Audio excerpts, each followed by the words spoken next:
Pourquoi, comment? On va voir ce soir. La télécommande fonctionne, super.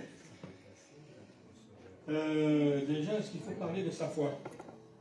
Est-ce que ce n'est pas quelque chose qui est personnel, une relation avec Dieu, intime avec Dieu? Est-ce qu'il faut réellement parler de sa foi? On connaît chacun, je pense, quelqu'un qui a la foi, mais qui n'en parle pas. On peut pourtant se poser la question, s'il a la foi, quelqu'un a dû lui en parler à un moment donné. Donc, en parler aux autres, parler de sa foi, pourquoi, comment? Donc, on va avoir trois raisons qui nous poussent à parler de notre foi, de Jésus aux autres.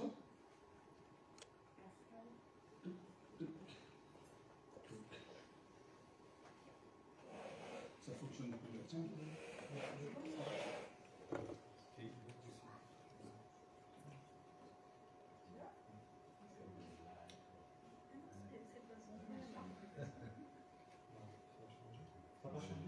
Non, ça n'a pas changé.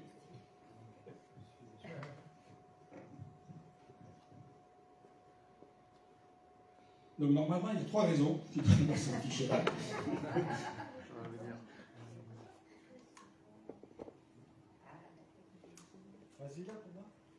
Trois raisons, voilà. Et puis comment? Il y a 5 mots commençant par la lettre P qui sont quelques moyens pour comment parler de notre foi aux autres. Donc la première raison, c'est que le Christ le demande.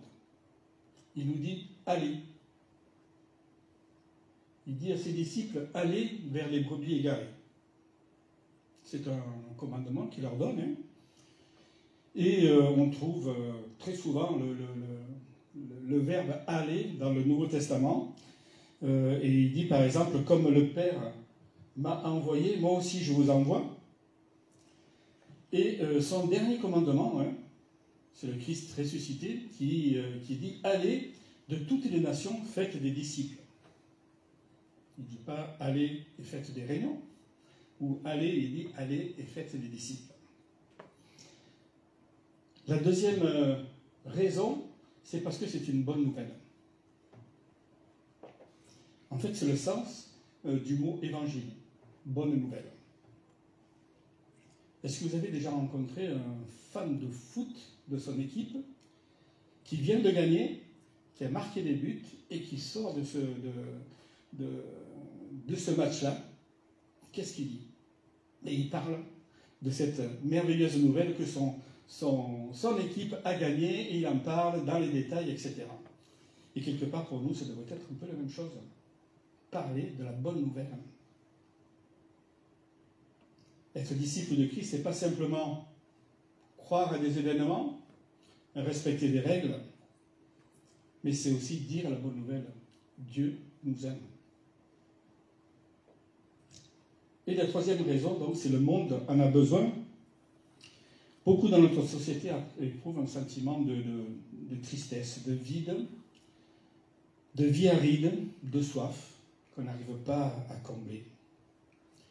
Imaginez que vous faites partie d'une caravane dans le désert, au milieu du Sahara, et les réserves d'eau se sont épuisées. Vous vous éloignez un petit peu de la caravane et puis vous découvrez une source. Qu'est-ce que vous allez faire? Vous allez vous taire? Mais non. Et quelque part, vous allez revenir en courant vers la caravane pour dire « il y a de l'eau là-bas, il y a de l'eau ». Venez découvrir la source. Et parler de sa foi, c'est montrer l'eau disponible. Et dire à quelqu'un qui est assoiffé, viens, j'ai trouvé une source. Voilà pour les trois raisons qui nous poussent à parler de notre foi. Maintenant, on va aborder le comment, avec les 5 mots commençant par le P. Le premier, c'est présence. Présence, c'est Jésus qui dit à ses disciples, vous êtes le sel de la terre, vous êtes la lumière du monde. Que votre lumière brille devant les hommes pour qu'ils voient vos belles œuvres et glorifient votre Père céleste. Le sel de la terre. Le sel était utilisé très longtemps dans l'Antiquité, mais encore récemment pour conserver la viande, les aliments, pour empêcher sa décomposition.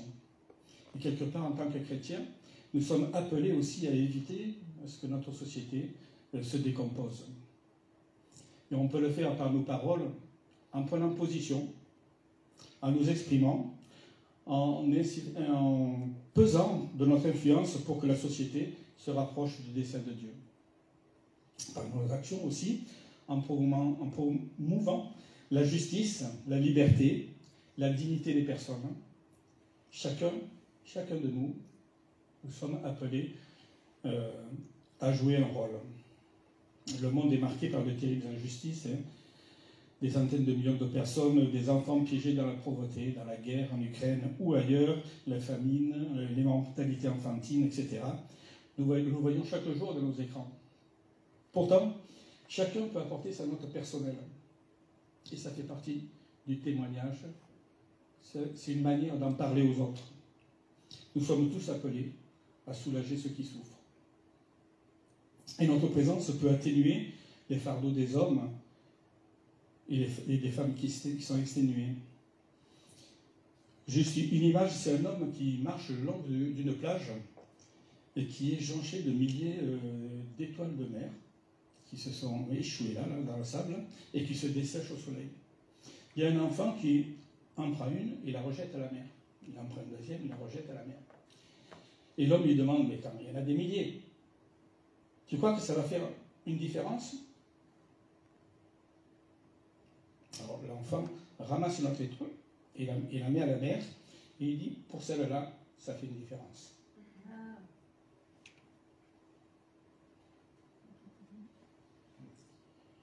Chacun de nous, donc, a le moyen de mettre une étoile de mer, une étoile à la mer.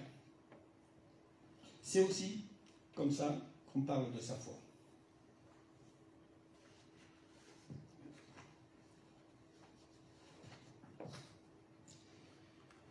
Jésus nous appelle aussi à être des lumières, plutôt à être la lumière qui fait briller au travers de nous. Il appelle ça des belles œuvres, pour que nous fassions et qu'on sache que nous sommes chrétiens. Parler continuellement de sa foi peut avoir un effet négatif. On peut gaver les personnes. Et avec nos actes, dans notre entourage, avec un amour authentique, de notre sollicitude, on peut être des témoins et parler de cette manière de Christ. Au travail aussi, les collègues doivent pouvoir remarquer que nous sommes honnêtes, travailleurs, équitables, fiables, encourageants. C'est cela parler aussi de sa foi aux autres. C'est François d'Assise qui disait « Annoncez l'Évangile en tout temps et si c'est nécessaire, utilisez des mots. » Donc c'est quand même intéressant. Mais il reprenait quelque chose que disait Pierre et qui disait qu'il s'adressait aux épouses dont le mari n'était pas chrétien et qui disait alors même que votre mari ne croit pas à la parole de Dieu, il sera gagné à la foi par votre conduite et cela sans parole. Donc en parler sans en parler. Voilà ce que nous propose ce thème-là.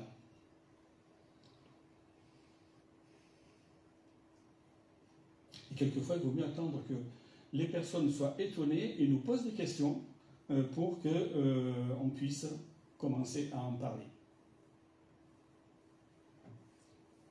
Le prochain P, c'est le P de persuasion. Beaucoup de gens ont des objections à la foi chrétienne et c'est normal. Ils ne sont pas prêts à mettre leur foi comme ça, là, dans le Christ, sans avoir des réponses aux questions qui se posent et qui sont légitimes. Ils veulent être persuadés. Et c'est Paul donc qui est consacré chaque sabbat, chaque week-end même, alors qu'il fabriquait des tentes en semaine, chaque sabbat, Paul discutait dans les maisons de prière et il essayait de persuader. Il expliquait, il développait la pensée, il essayait de faire ce témoignage-là. Et certaines questions reviennent régulièrement. Hein. Pourquoi Dieu permet-il la souffrance? Pourquoi permet-il la guerre? Que penser des autres religions et autres? Et ce sont des questions sérieuses hein, auxquelles il nous faut nous y préparer à répondre. Et si on connaît la réponse, eh bien partons-la. Si on ne la connaît pas, prenons un peu de temps pour réfléchir, pour demander conseil, ou pour lire. Il y a des livres là, il y en a un juste là qui est ici, qui s'appelle « Pourquoi je crois ?» et qui vous aborde certains éléments sur pourquoi... Je vais trouver la fin. Voilà. Pourquoi je crois en Christ, pourquoi je crois en la résurrection, etc. Différents thèmes que vous allez trouver dans ce livre, mais d'autres livres qui vous aideront à vous préparer à être des témoins, qui vont pouvoir répondre de manière réfléchie aux questions que se posent légitimement d'autres personnes qui sont en soif de vérité.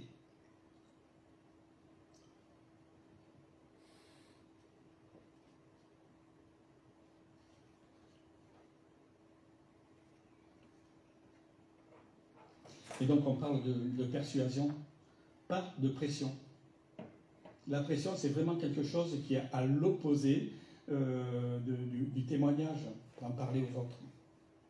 C'est Pierre qui dit « Soyez prêts à vous expliquer devant quiconque demande de rendre compte de l'espérance qui est en vous et faites-le avec douceur et respect. » Donc soyez prêts, ça veut dire qu'il faut se préparer. Effectivement, il faut se dire, mais oui, il y a des questions qui sont là, comment je peux me préparer pour répondre aux questions qu'on me pose.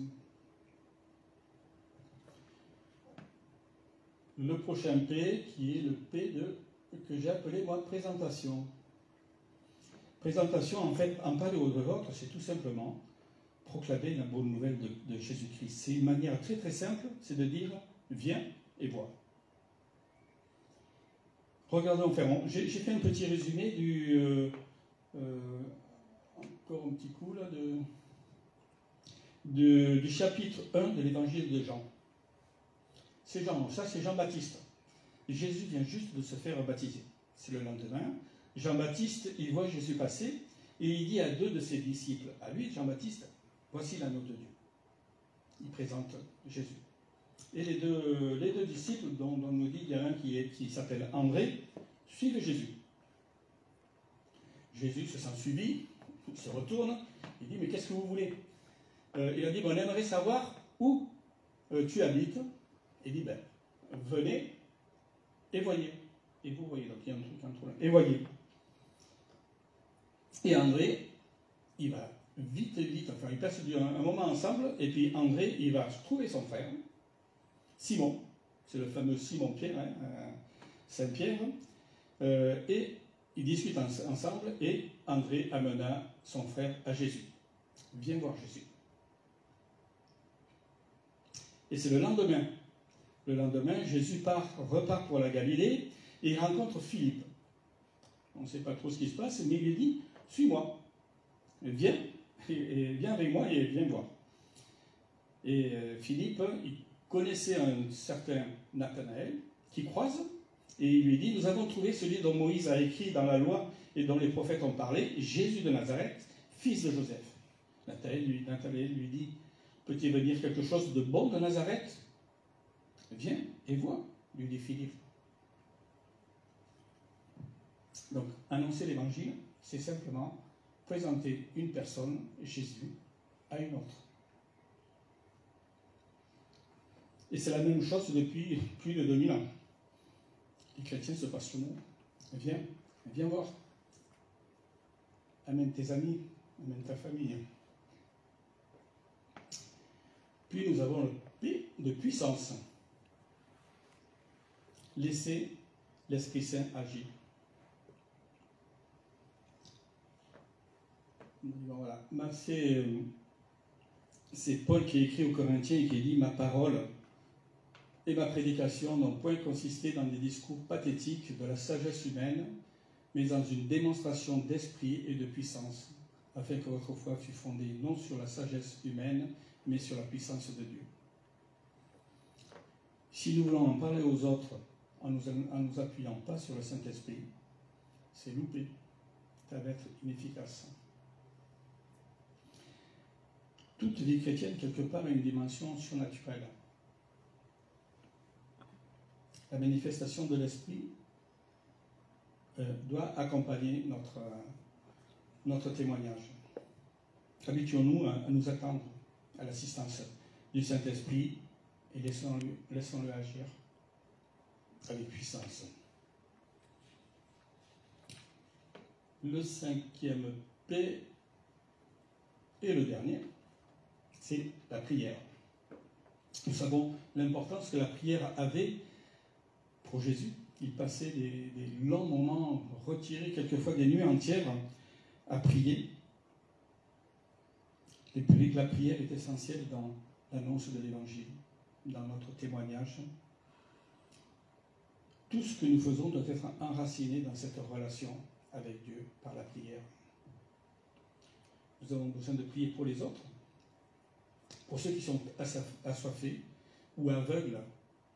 Quand je dis aveugle, ce n'est pas physiquement, mais aveugle par rapport à des vérités spirituelles.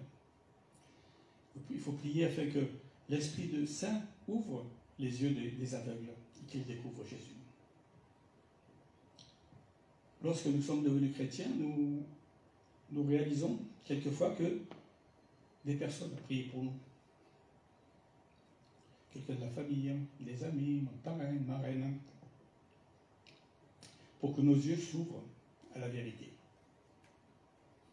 Et donc, on doit prier pour les autres, mais on doit prier aussi pour nous, pour que nous soyons prêts à répondre, à avoir cet amour authentique pour les autres personnes. Voilà, avant de conclure, je veux juste faire une petite synthèse. On a vu qu'il y avait 3 raisons, donc le Christ le demande, allez, c'est une bonne nouvelle, et le monde en a besoin.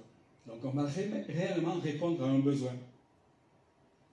Et puis donc les 5 mots commençant par P, qui sont la présence, et par notre application et notre manière de vivre, nous sommes le sel et la lumière du monde.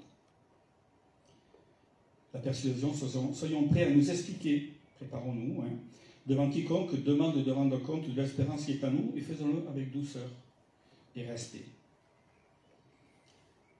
La présentation, parler de Jésus aux autres, cela veut peut-être simplement viens et vois. La puissance, si nous nous appuyons sur le Saint-Esprit pour proclamer l'Évangile. Et la prière, prions pour que Dieu ouvre les yeux des aveugles, fait qu'ils découvrent Jésus, et pour qu'on ait le courage et l'assurance pour ne pas lâcher. En conclusion, j'aimerais vous juste raconter cette histoire d'un homme qui est à la dernière guerre, qui est grièvement blessé, il agonise dans les tranchées. Et un ami se penche sur lui, il demande « Qu'est-ce que je peux faire? Je peux t'aider ?» Il lui répond « Non, je vais partir, je vais mourir. » Et il lui dit « Puis-je porter un message à ta famille ?» Alors il dit « Va voir telle personne à telle adresse, tu lui diras que ce qu'il m'a appris quand j'étais enfant m'aide à mourir en ce moment. » Donc la personne, à la fin de la guerre, s'en va, il retrouve cette personne à l'adresse indiquée. Et en recevant le message, cet homme qu'il va voir tombe à genoux et il prie « Pardon Seigneur ». C'était un responsable du catéchisme. Je n'ai pas tenté de transmettre la foi depuis des années, je pensais que c'était inutile. Parler de Jésus aux autres, ce n'est jamais inutile. L'Évangile est une puissance de Dieu pour sauver tous ceux qui croient. Donc demain, dans votre travail, avec vos amis, vos familles, vos relations. Parlons de notre foi, de l'Évangile, de la bonne nouvelle, et nous verrons que beaucoup de vies seront transformées. Faisons notre part. L'Esprit Saint fera la sienne. Je vous invite à la prière.